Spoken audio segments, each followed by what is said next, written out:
What happens to that pinky toe? You got a cast.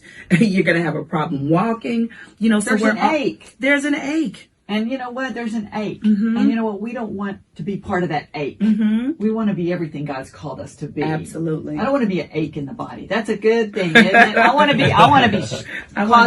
be strong, causing the body to be stronger. And the way we do that is we're all linked together, that we have to be strong and have that self-esteem. Yeah. And, it's not easy. We're sitting here acting like it is, but it's what it is. It's dependent on God, isn't it? I literally got a text from a friend this morning who's also a first lady in North Carolina, and she sent me the sweetest message about extending grace to myself.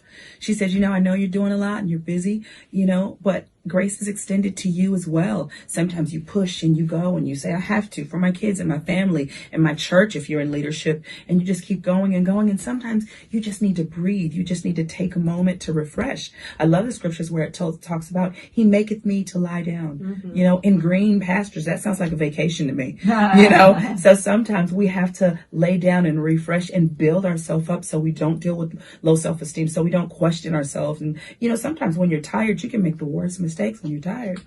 Yeah. At a certain time, really, between Joel and I, we're like, okay, we can't make good decisions at this time of night. Yeah. We can't talk good things at this time of night. Yeah. In the morning. Yes. When you're fresh. There'll be some fresh manna. Yes. And there'll be some fresh, thoughts. Absolutely. And manna and coffee. Yeah. So, it's true. If we will understand ourselves as being this 3-part being. Yes. That there's 3 parts to us. Mm-hmm.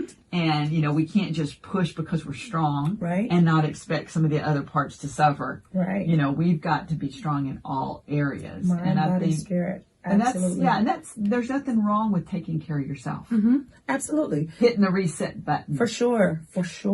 I was blessed to just have some moments with some friends earlier this week, and it was such a blessing. Or was that last week? I don't remember. Last week, I don't remember. Well, I took a break and it was so refreshing, and it was so naturally refreshing and spiritually refreshing, and just gave me more for what I'm doing now, but had I not taken that, you work, but you're not really at your best, especially I got a lot of smiling to do and a lot of talking to do. I don't want to serve people from my frustration. I want to serve them from a well that is full of love, full of peace, full of God's grace and his information and everything that he gives me to pour out, But when I'm empty, I have to acknowledge that I'm empty. And sometimes we're afraid to acknowledge that we're empty, especially when we're in positions of service, but it's okay to say, I need a break, guys. And if you got a good team and good people around you, they'll support you, and it'll be okay. You won't lose anything, Just get refreshed. Get refreshed. That's necessary.